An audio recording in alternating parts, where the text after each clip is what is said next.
Hi friends, ಎಲ್ಲರಿಗೂ ನಮಸ್ಕಾರ. ಇವತ್ತಿನ ರೆಸಿಪಿ ಗುರ್ಸುಂಡೆಕಾಯಿ ಸಾಂಬಾರು ಹೇಗೆ ಮಾಡೋದು ಅಂತ ನೋಡೋಣ. ತುಂಬ ಚೆನ್ನಾಗಿರುತ್ತೆ, ಅನ್ನ ಮುದ್ದೆಗೆಲ್ಲ ಸೂಪರಾಗಿರುತ್ತೆ. ಇಲ್ಲಿ ಗುರ್ಸುಂಡೆಕಾಯಿ ತೊಗೊಂಡಿದ್ದೀನಿ. ಬಳ್ಳಿಲಿ ಬಿಟ್ಟಿರ್ತದೆ, ಎಲ್ಲ ಕಾಡಲ್ಲಿ ಮೇಳೆ ಸಂದಿ ಎಲ್ಲ ಬಿಟ್ಟಿರ್ತದೆ. ಹೋಗಿ ನೋಡಿದರೆ ಈ ಥರ ಸಿಗುತ್ತೆ ಗುರ್ಸುಂಡೆಕಾಯಿ. ಈ ಥರ ಗೆಜ್ಜಿ ಎಲ್ಲನೂ ತೊಗೊಳ್ಳೋಣ. ಈ ಥರ ಗೆಜ್ಕೋಬೇಕು. ಅದರಲ್ಲಿ ಬೀಜ ಇರುತ್ತೆ. ಬೀಜ ಎಲ್ಲ ನೀಟಾಗಿ ತೊಳ್ಕೊಬೇಕು, ಇಲ್ಲಾಂದರೆ ಕೈ ಅಂಶ ಬರುತ್ತೆ. ಈ ಥರ ಎಲ್ಲ ಗೆಜ್ಜಾಗಿದೆ. ಈ ಥರ ಉಜ್ಜಿ ನೀಟಾಗಿ ತೊಳ್ಕೊಳ್ಳೋಣ. 2-3 ಸಲ ತೊಳಿಬೇಕು. ಈ ಥರ ತೊಳೆದು ನೀಟಾಗಿ ತೊಗೊಂಡಿದ್ದೀನಿ. ಈಗ ಏನೇನು ಬೇಕು ಗುರ್ಸುಂಡೆ ಸಾರು ಮಾಡೋಕ್ಕೆ ನೋಡ್ಕೊಳ್ಳೋಣ. ಇಲ್ಲಿ ಬದನೆಕಾಯಿ ತೊಗೊಂಡಿದ್ದೀನಿ, ತೊಳೆದು ನೀಟಾಗಿ ಇಟ್ಕೊಂಡಿದ್ದೀನಿ. ಅಳಸಿ ಬೀಜ, ಆಲೂಗೆಡ್ಡೆ, ಬೇಳೆ ಬೇಯಿಸಿಟ್ಕೊಂಡಿದ್ದೀನಿ, ತೊಗರಿಬೇಳೆ ಬೇಯಿಸಿಟ್ಕೊಂಡಿದ್ದೀನಿ. ಇಲ್ಲಿ ಸಾಂಬಾರು ಪುಡಿ ತೊಗೊಂಡಿದ್ದೀನಿ. ಟೊಮೊಟೊ, ಈರುಳ್ಳಿ, ಕಾಯಿ, ಒಂದು ಗೋಲಿಗಾತ್ರದ್ದು ಹುಣಸೆಹಣ್ಣು, ಸಾಂಬಾರು ಸೊಪ್ಪು, ಕರಿಬೇವು, ಸಾಸಿವೆ, ಜೀರಿಗೆ, ಗೆಜ್ಜಿರೋ ಬೆಳ್ಳುಳ್ಳಿ, ಒಣಮೆಣ್ಸಿನ್ಕಾಯಿ. ಈಗ ಸ್ಟವ್ ಮೇಲೆ ಪಾತ್ರೆ ಇಟ್ಟು ನೀರು ಕಾಯಕ್ಕಿಟ್ಟಿದೆ. ಗುರ್ಸುಂಡೆಕಾಯಿ ಸೇರಿಸ್ಕೊತಾ ಇದ್ದೀನಿ. ಗುರ್ಸುಂಡೆಕಾಯಿ ಚೆನ್ನಾಗಿ ಬೇಯ್ಕೊಳ್ಳಿ. ಬೇಯೋದು ಲೇಟ್ ಆಗುತ್ತೆ, ಹಂಗಾಗಿ ಮೊದಲೇ ಬೇಯಕ್ಕೊಂಡಿದ್ದೆ. ಈಗ ಆಲೂಗೆಡ್ಡೆ, ಬದನೆಕಾಯಿ ಸೇರಿಸ್ಕೊತಾ ಇದ್ದೀನಿ. ಸೇರಿಸ್ಕೊಂಡು ಒಂದು ಸಲ ಮಿಕ್ಸ್ ಮಾಡ್ಕೊಳ್ಳೋಣ. ಅಳಸಿ ಬೀಜನೂ ಕೂಡ ಸೇರಿಸ್ಕೊತಾ ಇದ್ದೀನಿ. ಮಿಕ್ಸ್ ಮಾಡಿಕೊಂಡು ಈ ಥರ ಬೆಂದಿದೆ, ಆಗಿದೆ, ಕುದೀತಿದೆ. ಈಗ ಟೊಮೊಟೊ ಸೇರಿಸ್ಕೊತಾ ಇದ್ದೀನಿ. ಬೇಳೆ ಬೇಯಿಸ್ಕೊಂಡಿರೋ ನೀರು ಕೂಡ ಸೇರಿಸ್ಕೊತಾ ಇದ್ದೀನಿ.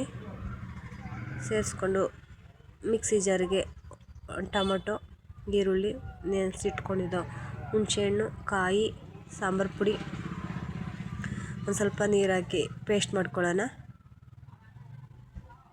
ಈ ಥರ ಪೇಸ್ಟ್ ಆದರೆ ಸಾಕು. ಇವಾಗ ಸಾಂಬಾರೆಲ್ಲ ಕಾಳು ಎಲ್ಲ ಬೆಂದಿದೆ, ತರಕಾರಿ ಎಲ್ಲ ಬೆಂದಿದೆ. ಇವಾಗ ರುಬ್ಬಿರೋ ಮಸಾಲೆ ಸೇರಿಸ್ಕೊತಾ ಇದ್ದೀನಿ. ರುಬ್ಬಿರೋ ಮಸಾಲೆ ಸೇರಿಸ್ಕೊಂಡು ಒಂದು ಸಲ ಮಿಕ್ಸ್ ಮಾಡಿಕೊಂಡು ಜಾರ್ ತೊಳೆದ ನೀರು ಕೂಡ ಸೇರಿಸ್ಕೊತಾ ಇದ್ದೀನಿ. ಈ ಹದ ಇದ್ದರೆ ಸಾಕು. ರುಚಿಗೆ ತಕ್ಕಷ್ಟು ಉಪ್ಪು ಸೇರಿಸ್ಕೊತಾ ಇದ್ದೀನಿ. ಉಪ್ಪನ್ನು ಸೇರಿಸ್ಕೊಂಡು ಒಂದು ಸಲ ಮಿಕ್ಸ್ ಮಾಡ್ಕೊಳ್ಳೋಣ. ಈ ಥರ ಮಿಕ್ಸ್ ಮಾಡಿಕೊಂಡ್ರೆ ಸಾಕು. ಒಂದು ಪ್ಲೇಟ್ ಮುಚ್ಚಿ ಒಂದು ಕುದಿ ಬರಲಿ ಬಿಡೋಣ. ಈ ಥರ ಒಂದು ಕುದಿ ಬಂದಿದ್ದಾಗಿದೆ. ಈಗ ಒಂದು ಸಲ ಮಿಕ್ಸ್ ಮಾಡಿದರೆ ಗುರ್ಸುಂಡೆಕಾಯಿ ತರಕಾರಿ ಸಾಂಬಾರು ರೆಡಿ ಆಗುತ್ತೆ. ತುಂಬ ಚೆನ್ನಾಗಿರುತ್ತೆ, ಅನ್ನ ಮುದ್ದೆಗೆಲ್ಲ ಸೂಪರಾಗಿರುತ್ತೆ. ಲಾಸ್ಟಿಗೆ ಕೊತ್ತಂಬರಿ ಸೊಪ್ಪು ಸೇರಿಸ್ಕೊಂಡ್ರೆ ಗುರ್ಸುಂಡೆಕಾಯಿ ಸಾಂಬಾರು ರೆಡಿ ಆಗುತ್ತೆ. ಇವಾಗ ಇದಕ್ಕೊಂದು ಒಗ್ಗರಣೆ ಹಾಕ್ಕೊಳ್ಳೋಣ. ಸ್ಟವ್ ಮೇಲೆ ಪಾತ್ರೆ ಇಟ್ಟು ಪಾತ್ರೆಗೆ 1-2 ಸ್ಪೂನ್ ಎಣ್ಣೆ ಸೇರಿಸ್ಕೊತಾ ಇದ್ದೀನಿ. ಎಣ್ಣೆ ಬಿಸಿ ಆದಮೇಲೆ ಸಾಸಿವೆ ಜೀರಿಗೆ ಸೇರಿಸ್ಕೊಳ್ಳೋಣ.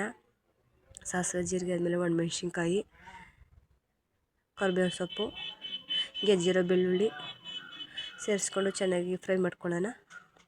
ಈ ಥರ ಫ್ರೈ ಮಾಡ್ಕೊಂಡ್ರೆ ಸಾಕು. ಈ ಥರ ಫ್ರೈ ಆಗಿದೆ. ಇವಾಗ ಸಾಂಬಾರೊಳಗೆ ಸೇರ್ಕೊಳ್ಳೋಣ. ಒಂದು ಸಲ ಮಿಕ್ಸ್ ಮಾಡ್ಕೊಳ್ಳೋಣ. ಈ ಥರ ಒಂದು ಸಲ ಮಿಕ್ಸ್ ಮಾಡಿಕೊಂಡ್ರೆ ಗುರ್ಸುಂಡೆಕಾಯಿ ತರಕಾರಿ ಸಾಂಬಾರು ರೆಡಿ ಆಗುತ್ತೆ. ತುಂಬ ಚೆನ್ನಾಗಿರುತ್ತೆ. ಇವಾಗ ಒಂದು ಬೌಲಿಗೆ ಸರ್ವ್ ಮಾಡ್ಕೊತಾ ಇದ್ದೀನಿ. ಅನ್ನ ಮುದ್ದೆಗೆಲ್ಲ ಸೂಪರಾಗಿರುತ್ತೆ, ಚೆನ್ನಾಗಿರುತ್ತೆ. ನೀವು ಒಮ್ಮೆ ಟ್ರೈ ಮಾಡಿ. ಈ ವಿಡಿಯೋ ನೋಡಿದ ಮೇಲೆ ಒಂದು ಸಲ ಟ್ರೈ ಮಾಡಿ. ತುಂಬ ಚೆನ್ನಾಗಿರುತ್ತೆ. ಅನ್ನ ಮುದ್ದೆಗಂತೂ ಸೂಪರು. ಪೂರಿ, ಇಡ್ಲಿ ತಿನ್ಬೋದು, ಇಡ್ಲಿಗೂ ಸೂಪರಾಗಿರುತ್ತೆ. ಈ ವಿಡಿಯೋ ಇಷ್ಟ ಆಗಿದ್ದರೆ ಅಂದ್ಕೊಂಡಿದ್ದೀನಿ. ಇಷ್ಟ ಆಗಿದ್ದರೆ ಒಂದು ಲೈಕ್ ಮಾಡಿ, ಸಬ್ಸ್ಕ್ರೈಬ್ ಮಾಡಿ, ಶೇರ್ ಮಾಡಿ, ಸಪೋರ್ಟ್ ಮಾಡಿ. ಮತ್ತೊಂದು ವಿಡಿಯೋ ಜೊತೆ ಸಿಗೋಣ. Bye bye, take care.